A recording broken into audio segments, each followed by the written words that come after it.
Marilah kita menguduskan ibadah ini dengan pengakuan bahwa Tuhan Allah yang menciptakan langit dan bumi adalah sumber pertolongan kita. Kasih karunia dan damai sejahtera dari Allah Bapa dan Tuhan Yesus Kristus turunlah atas kita. Amin.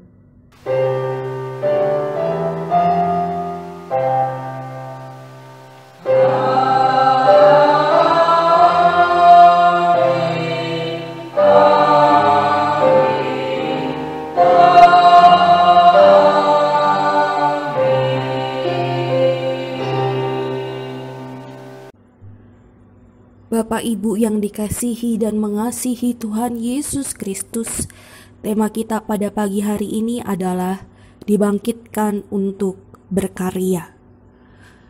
Kasih Allah di dalam kebangkitan Kristus menjadi bukti bahwa Allah sejak dahulu kala telah dan akan terus merancang kebaikan dan keselamatan manusia. Kasih Allah dalam peristiwa Pentakosta memberi keyakinan bahwa dalam situasi sesulit apapun, pimpinannya akan terus dapat dirasakan oleh orang percaya. Berbekal pada karya Allah, orang percaya dimampukan untuk berkarya di dunia. Nah, Bapak Ibu yang dikasihi dan mengasihi Tuhan Yesus Kristus, untuk merespons tema kita, marilah kita menyanyikan Kidung Jemaat 17 bait yang kelima dan yang keenam.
Matius 22 ayat 37 sampai ke 40.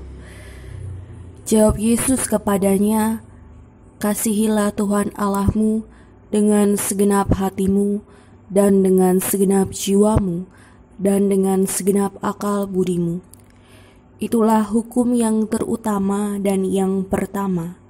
Dan hukum yang kedua yang sama dengan itu ialah, kasihilah sesamamu manusia seperti dirimu sendiri. Pada kedua hukum inilah tergantung seluruh hukum Taurat dan kitab para nabi." Bapak, Ibu, dan saudara-saudari dipersilahkan untuk mengambil saat teduh untuk pengakuan dosa.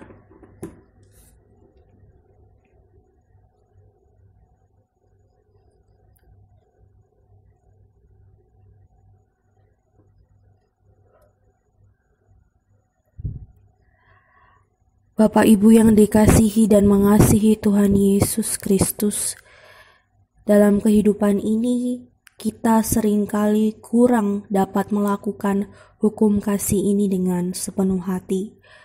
Oleh karena itu, marilah kita menyatakan penyesalan dosa kita dengan menyanyikan Kidung Jemaat 39 bait pertama dan yang kedua.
Sebab kamu tahu bahwa kamu telah ditebus dari cara hidupmu yang sia-sia, yang kamu warisi dari nenek moyangmu itu, bukan dengan barang yang fana, bukan pula dengan perak atau emas, melainkan dengan darah yang mahal, yaitu darah Kristus, yang sama seperti darah anak domba, yang tak bernoda dan tak bercacat. 1 Petrus 1 ayat 18 sampai 19. Demikian berita anugerah dari Tuhan. Bapak Ibu, marilah kita menyanyikan Kidung Jemaat 369A bait yang pertama dan yang kedua.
Jemaat diundang untuk berdiri.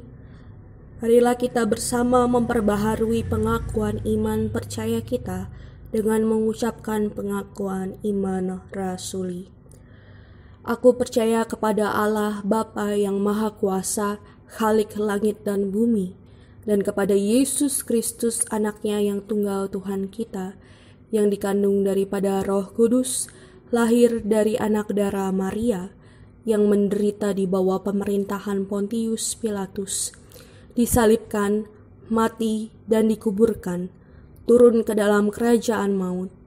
Pada hari yang ketiga, bangkit pula dari antara orang mati, naik ke sorga, duduk di sebelah kanan Allah Bapa yang Maha Kuasa, dan akan datang dari sana untuk menghakimi orang yang hidup dan yang mati. Aku percaya kepada Roh Kudus, gereja yang kudus dan am, persekutuan orang kudus, pengampunan dosa, kebangkitan daging, dan hidup yang kekal. Sebelum kita mendengarkan dan merenungkan firman Tuhan, marilah kita bersatu di dalam doa. Ya Allah Bapa, terimalah segala pujian dan pengakuan dosa kami. Sekarang bimbing kami untuk menerima firman-Mu dengan Roh Kudus. Dalam Kristus kami memohon. Amin. Bapak Ibu yang dikasihi dan mengasihi Tuhan Yesus Kristus, pembacaan Injil kita pada pagi hari ini terambil dari Injil Lukas 24 ayat 13 sampai 35. Lembaga Alkitab Indonesia memberi judul Yesus menampakkan diri di jalan ke Emmaus. Pada hari itu juga, 2 orang dari murid-murid Yesus pergi ke sebuah kampung bernama Emmaus yang terletak kira-kira 7 mil jauhnya dari Yerusalem. Dan mereka bercakap-cakap tentang segala sesuatu yang telah terjadi. Ketika mereka sedang bercakap-cakap dan bertukar pikiran, datanglah Yesus sendiri mendekati mereka, lalu berjalan bersama-sama dengan mereka. Tetapi ada sesuatu yang menghalangi mata mereka, sehingga mereka tidak dapat mengenal Dia. Yesus berkata kepada mereka, "Apakah yang kamu percakapkan sementara kamu berjalan?" Maka berhentilah mereka dengan muka muram. Seorang dari mereka, namanya Kleopas, menjawabnya, "Adakah engkau satu-satunya orang asing di Yerusalem yang tidak tahu apa yang terjadi di situ pada hari-hari belakangan ini?" Katanya kepada mereka, "Apakah itu?" Jawab mereka, "Apa yang terjadi dengan Yesus orang Nazaret? Dia adalah seorang nabi yang berkuasa dalam pekerjaan dan perkataan di hadapan Allah dan di depan seluruh bangsa kami. Tetapi imam-imam kepala dan pemimpin-pemimpin kami telah menyerahkan Dia untuk dihukum mati dan mereka telah menyalibkannya. Padahal kami dahulu mengharapkan bahwa Dialah yang datang untuk membebaskan bangsa Israel.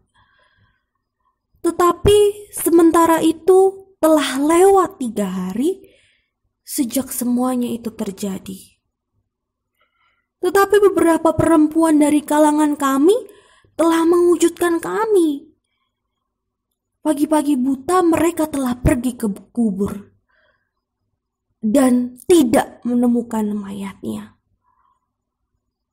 Lalu mereka datang dengan berita bahwa telah kelihatan kepada mereka malaikat-malaikat yang mengatakan bahwa Ia hidup.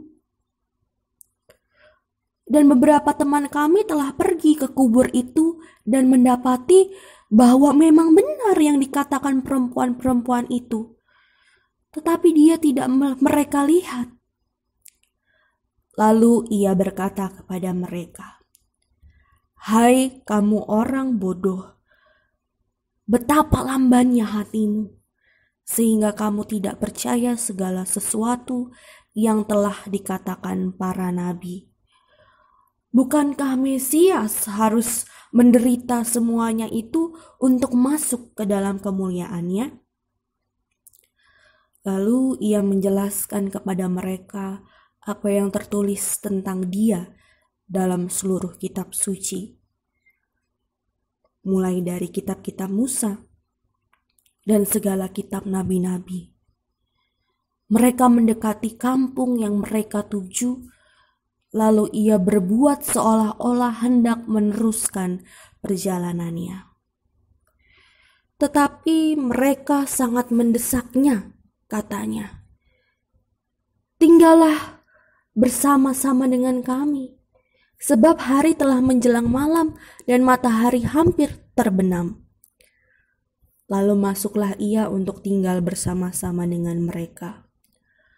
Waktu ia duduk makan dengan mereka, ia mengambil roti, mengucap berkat, lalu memecah-mecahkannya dan memberikannya kepada mereka. Ketika itu terbukalah mata mereka, dan mereka pun mengenal dia. Tetapi ia lenyap dari tengah-tengah mereka. Kata mereka seorang kepada yang lain, "Bukankah hati kita berkobar-kobar ketika ia berbicara dengan kita di tengah jalan dan ketika ia menerangkan kitab suci kepada kita?" Lalu bangunlah mereka dan terus kembali ke Yerusalem. Di situ mereka mendapati ke-11 murid itu. Mereka sedang berkumpul bersama-sama dengan teman-teman mereka. Kata mereka itu, "Sesungguhnya Tuhan telah bangkit dan telah menampakkan diri kepada Simon." Lalu kedua orang itu pun menceritakan apa yang terjadi di tengah jalan dan bagaimana mereka mengenal dia pada waktu ia memecah-mecahkan roti. Demikianlah Injil Yesus Kristus.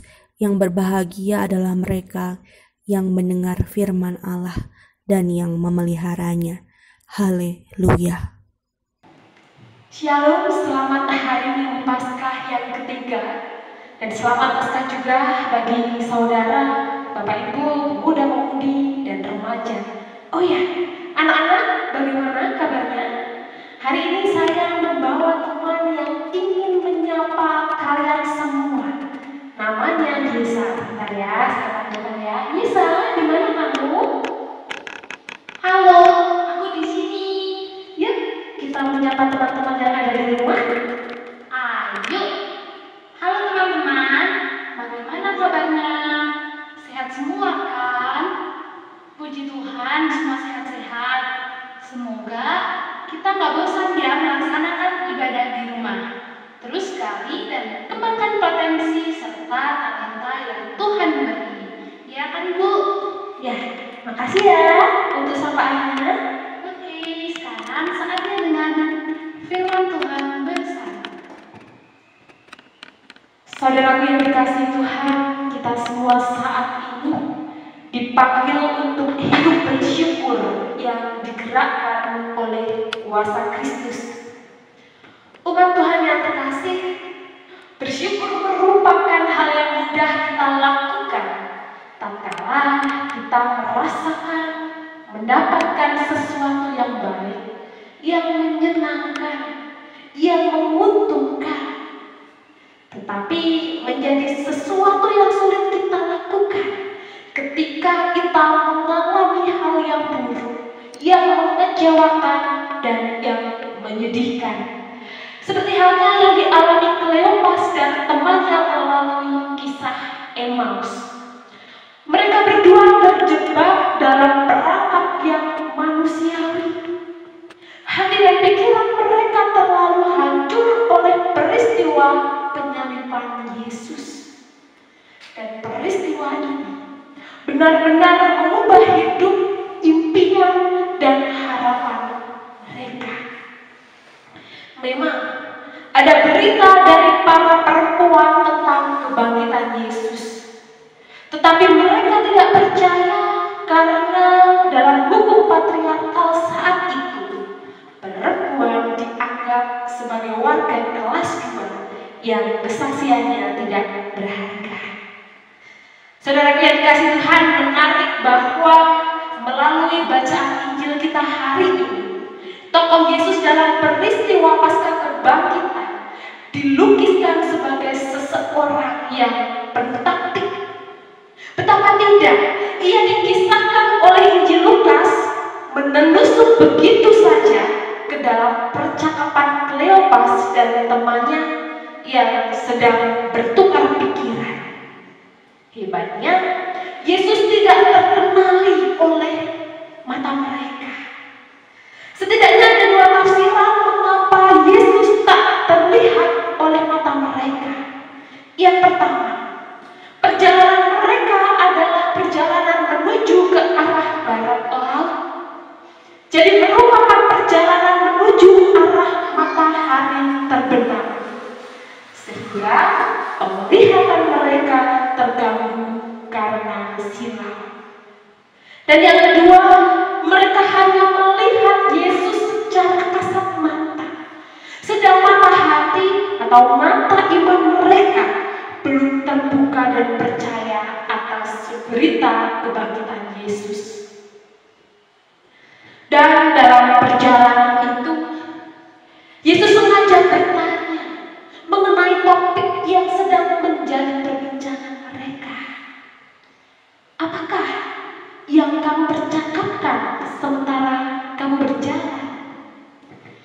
Kleopas menimpali pertanyaan itu bukan sekedar dengan jawaban yang netral, tetapi dengan jawaban yang mengandung penilaian akan ketidaktahuan Yesus terhadap peristiwa akbar yang terjadi. Seolah-olah ketidaktahuan Yesus merupakan keanehan. Hal ini nampak pada jawaban Kleopas. Adakah engkau satu-satunya orang asing di Yerusalem yang tidak tahu apa yang terjadi di situ pada hari-hari belakangan ini? Selanjutnya, Kleopas menceritakan rangkaian peristiwa yang menjadi topik bersama di ranah publik Yerusalem. Tetapi saudaraku, kita bisa membayangkan betapa Kleopas terperangahkan kepala ketika Yesus yang tadinya dikuliahi sekarang balik mengkuliahi, lengkap dari seluruh kitab suci dan dari kitab Musa dan kitab nabi-nabi. Kuliah yang padat, singkat, dan jelas itu dijelaskan sepanjang perjalanan 7 km atau sekitar 11,26 km. Dan di sini Yesus tidak hanya memberikan kuliah, namun Yesus juga menegur mereka.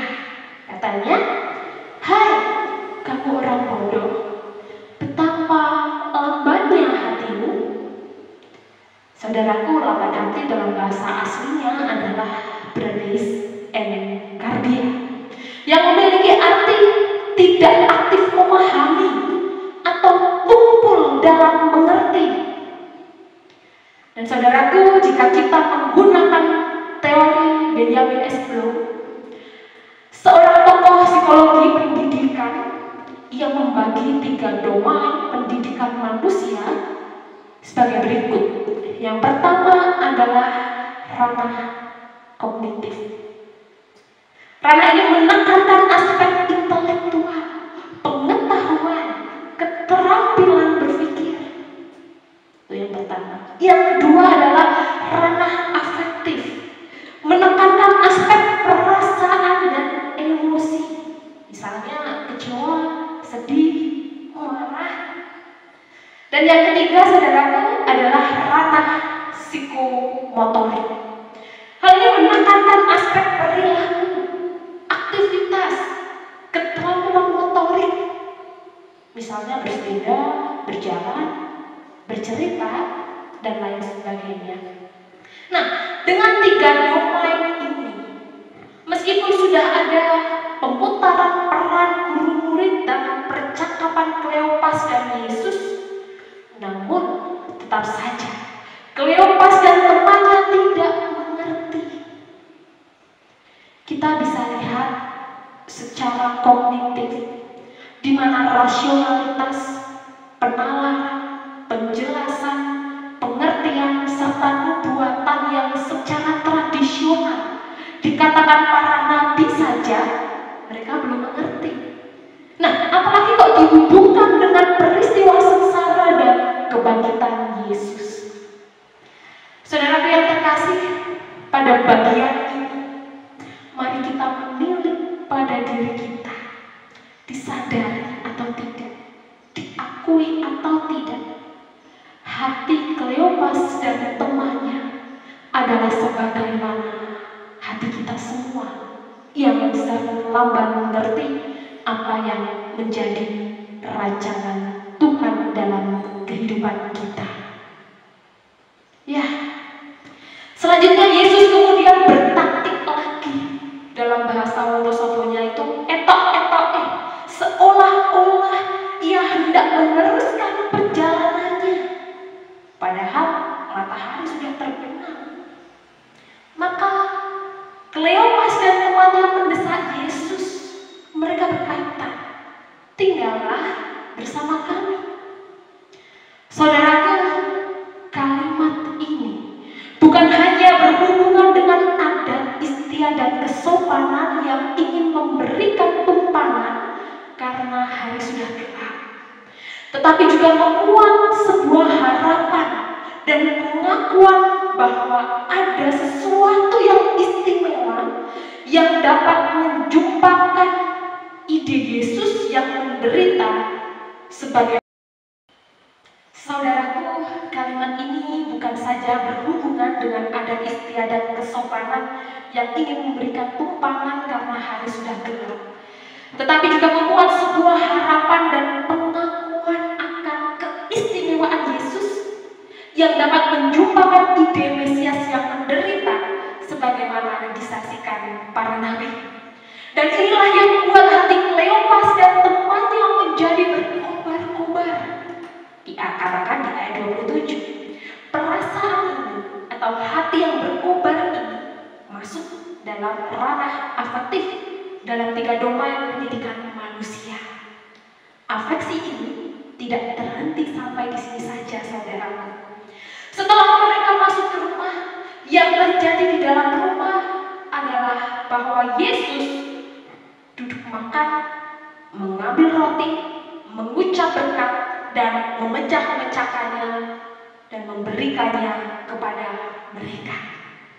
Hati mereka menjadi sangat tersentuh dengan cara Tuhan melayani mereka. Masuk dalam ranah afektif lagi ya. Ya, pada saat inilah mata iman, mata hati mereka menjadi terbuka. Mereka segera menyadari bahwa ia adalah Yesus yang bangkit. Peristiwa ini seolah menghidupkan kembali hati mereka yang semula dingin karena duka cita dan kekecewaan yang mendalam. Saudara yang terkasih, selain hal tersebut, peristiwa ini juga berbicara bukan saja siapa yang dominan, tetapi yang menarik di sini bahwa dominanitas Yesus itu mirip dengan apa yang dilakukannya pada malam terakhir sebelum ia disalib, di mana Kleopas dan temannya memang tidak hadir pada saat itu. Jadi apa yang dulu dilayankan Yesus kepada para rasul, kini dilayankan kepada Kleopas dan temannya, walau mereka bukan rasul. Pasca kebangkitan ada perluasan persekutuan rasuli dengan intensitas pendalaman yang sama, dan Kleopas mengalami kesempatan yang mungkin dulu sangat eksklusif, tapi kini telah menjadi inklusif. Ini menjadi dasar bahwa pengalaman religius dengan Yesus itu melampaui dan menembus tembok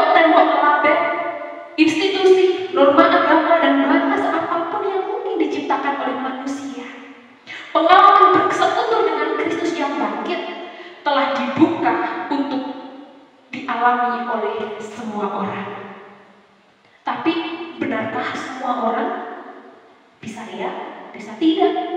Karena prinsip dasarnya adalah lamban hati pun masih beroleh kesempatan. Namun kelambanan hati tersebut haruslah kelambanan yang tetap merindu, mengundang dan merasakan kobaran kehadiran Tuhan. Kalau hanya lamban saja tanpa merindu, tentu akan kehilangan kesempatan. Sebab bisa jadi si lamban itu akan membiarkan Yesus melanjutkan perjalanannya. Saudaraku yang terkasih, lamban hati atau tumpul hati dan sulit memahami sesuatu ini bisa jadi menjadi bagian dari kemalasan olah pikir, olah rasa, dan olah spiritual kita. Dan ini menjadi kelemahan kita. Namun, dengan segala kelemahan, jangan pernah membiarkan Yesus berlalu dari hadapan kita. Perlu ada kerinduan untuk mengundang Tuhan masuk dan tinggal bersama-sama dengan kelambanan kita, supaya lewat persekutuan yang terbuka, pada suatu saat nanti mata kita akan terbuka dan bahkan bisa mengenali Dia seperti Kleopas dan temannya. Mereka mengalami transformasi batin, pencerahan hati, pengalaman rohani, dan semua itu berawal dari kelambanan hati yang tetap ada kerinduan untuk terus dikobarkan Tuhan. Maka yang lamban jadi terbuka, mata hati menjadi terang benderang. Inilah yang menggerakkan mereka kembali mengarahkan kaki dari Emmaus ke Yerusalem untuk kali kedua. Bila yang pertama jarak 7 mil itu dilalui dengan perbincangan, maka pada kali kedua ini jarak dilalui dengan hati yang penuh sukacita serta ucapan syukur dan semangat pemberitaan. Dan disinilah masuk dalam ranah psikomotorik. Saudaraku, yang diberitakan Kleopas dan temannya adalah dinamika pengalaman mereka berjalan bersama, dikobarkan, mengajak Yesus tinggal, makan bersama, dan terbukanya mata hati atau mata iman mereka. Sehingga pada sebuah kesaksian, sesungguhnya Tuhan telah bangkit dan menampakkan diri. Saudaraku, kita bisa belajar bahwa tidak harus menjadi orang yang terkenal baik melalui keahlian maupun popularitas kita. Dan mungkin hidup kita adalah hidup yang biasa-biasa saja. Namun jika sungguh mengalami Tuhan, maka hidup kita mampu berkarya bagi Tuhan dan sesama. Karya-karya itu bagikan roti dan anggur yang memberikan kehidupan bagi sesama.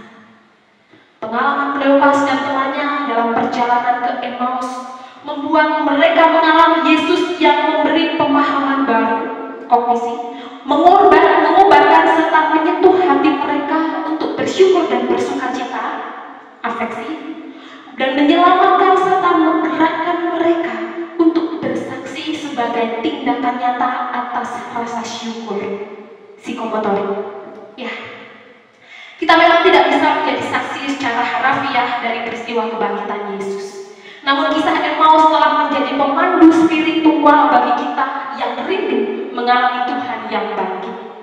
Dan masih dalam suasana Paskah di tengah pandemi COVID-19 ini memang berbeda dengan Paskah tahun-tahun sebelumnya.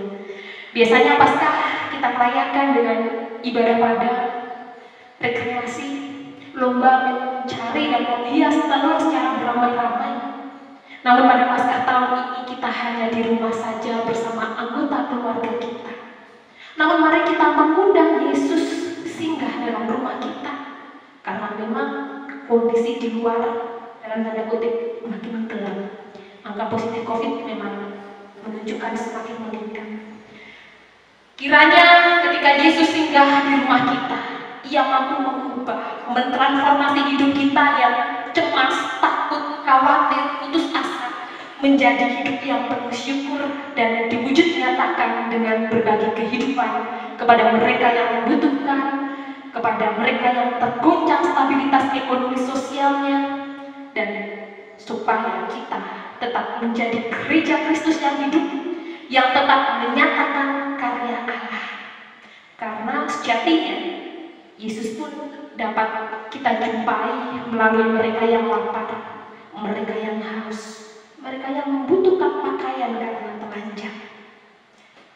Saudaraku, saat ini saya mengajak kita untuk memantapkan iman kita setelah mendengarkan sabdanya melalui nyanyian KJ 329 bait pertama dan ketiga, Tinggal Sertaku.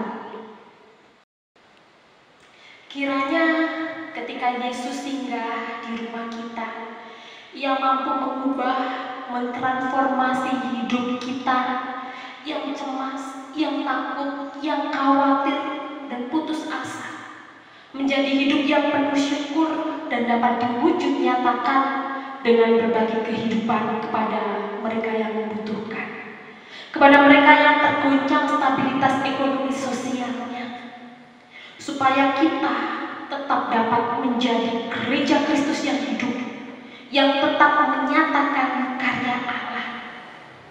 Karena sejatinya Yesus pun dapat kita jumpai melalui mereka yang lapar, melalui mereka yang haus, dan melalui mereka yang membutuhkan pakaian karena telanjang. Saat ini saudaraku, saya mengajak kita untuk memantapkan iman kita setelah mendengar sabdanya melalui nyanyian Kidung Jemaat nomor 329 bait pertama dan ketiga, Tinggal Sertaku. Amin. Saat teduh bagi kita sekalian. Mari kita berdoa syafaat. Ya Allah Bapa sumber kehidupan, kami mengucap syukur karena atas berkat-Mu kami bisa mendengarkan sabda-Mu di pagi hari ini ya Tuhan. Kiranya apa yang telah kami dengarkan dapat kami terapkan dalam kehidupan sehari-hari dan dapat menjadi pelita bagi kehidupan kami. Ya Allah Bapa, pada pagi hari ini kami juga berdoa untuk saudara-saudara kami yang masih bergumul dengan beban kehidupan mereka.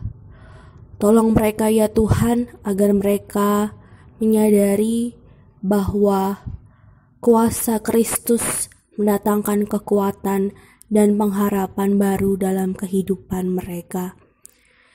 Ya Allah, kami juga mau berdoa bagi saudara-saudara kami yang sedang bergumul dengan persoalan dalam kehidupan keluarga mereka.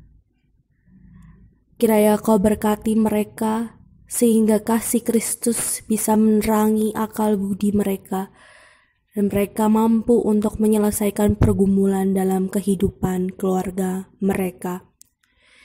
Ya Allah, kiranya Kau mau melimpahkan berkat-Mu bagi saudara-saudara kami yang masih bergumul dengan persoalan ekonomi, pribadi maupun keluarga. Kiranya kuasa Kristus mendatangkan pencerahan dalam iman mereka, sehingga mereka mampu mengatasi persoalan mereka.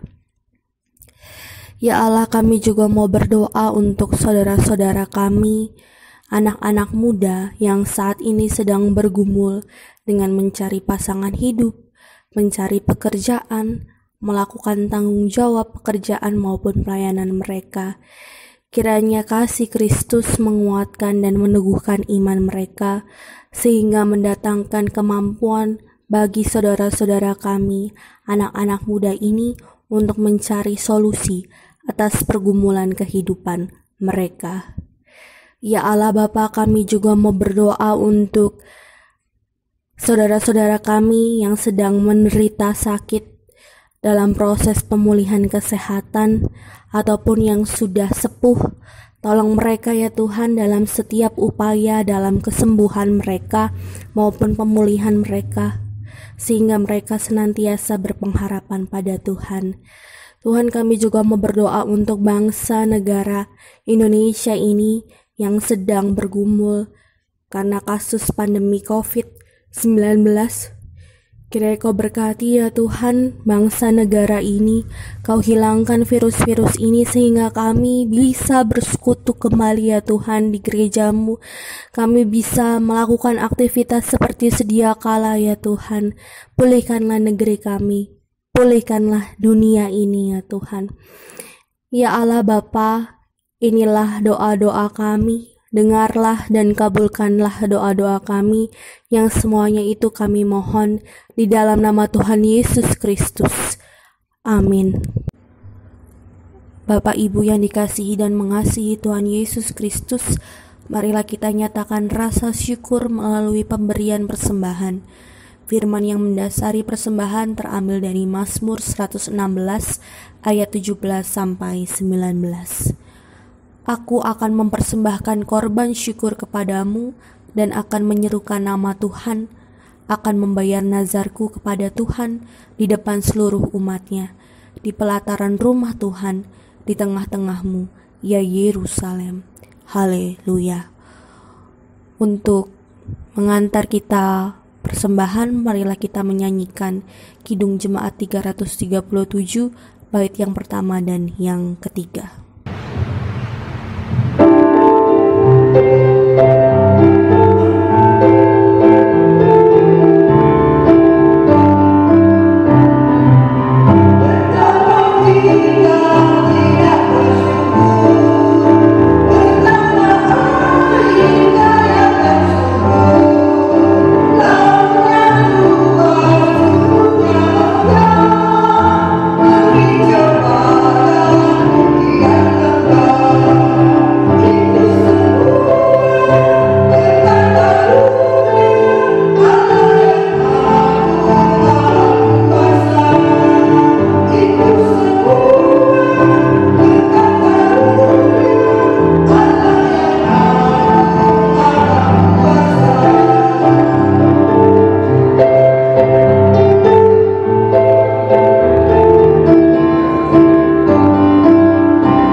Berdoa persembahan.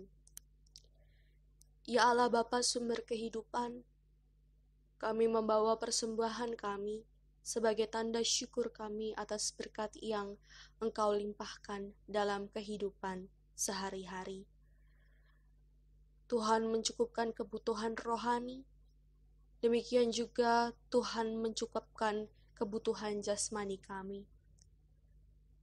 Oleh karena itu ya Allah, terimalah persembahan kami, sucikanlah persembahan kami, pakailah persembahan ini sebagai sarana untuk melakukan pekerjaan-pekerjaan Tuhan melalui pelayanan gereja ini. Ya Allah Bapa, berkatilah kami yang dengan rela hati telah mengulurkan tangan, menghanturkan persembahan ini. Berkati setiap upaya maupun pekerjaan kami. Cukupkanlah segala sesuatu yang kami butuhkan dalam kehidupan kami sehari-hari, sehingga kami semua mampu melaksanakan kewajiban sebagai bagian dari keluarga, gereja, dan masyarakat. Ajar kami untuk senantiasa mempersembahkan seluruh hidup kami, baik pikiran, buah kehidupan, maupun harta benda kami. Ya Allah Bapa, inilah doa persembahan kami, yang kami akan lanjutkan dengan doa yang telah Engkau ajarkan kepada kami. Bapa kami yang ada di surga, dikuduskanlah nama-Mu, datanglah kerajaan-Mu, jadilah kehendak-Mu di bumi seperti di surga. Berilah kami pada hari ini makanan kami yang secukupnya, dan ampunilah kami akan kesalahan kami, seperti kami juga mengampuni orang yang bersalah kepada kami. Dan janganlah membawa kami ke dalam pencobaan, tetapi lepaskanlah kami daripada yang jahat, karena Engkau yang punya kerajaan, dan kuasa, dan kemuliaan, sampai selama-lamanya. Amin. Bapak Ibu diundang untuk berdiri. Marilah kita menyanyikan Kidung Jemaat 410 bait pertama dan yang ketiga.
Tuhan melayakan dan mengutus kita untuk mengemban tugas yang mulia, untuk memberitakan kabar keselamatan sehingga setiap orang mengalami kehidupan kekal yang berasal dari Tuhan Yesus Kristus. Kini arahkanlah hati kepada Tuhan. Kasih karunia Tuhan Yesus Kristus dan kasih Allah Bapa serta persekutuan Roh Kudus menyertai kita sekarang dan sampai selama-lamanya. Amin. Marilah kita menyanyikan Kidung Jemaat 346 bait yang kedua.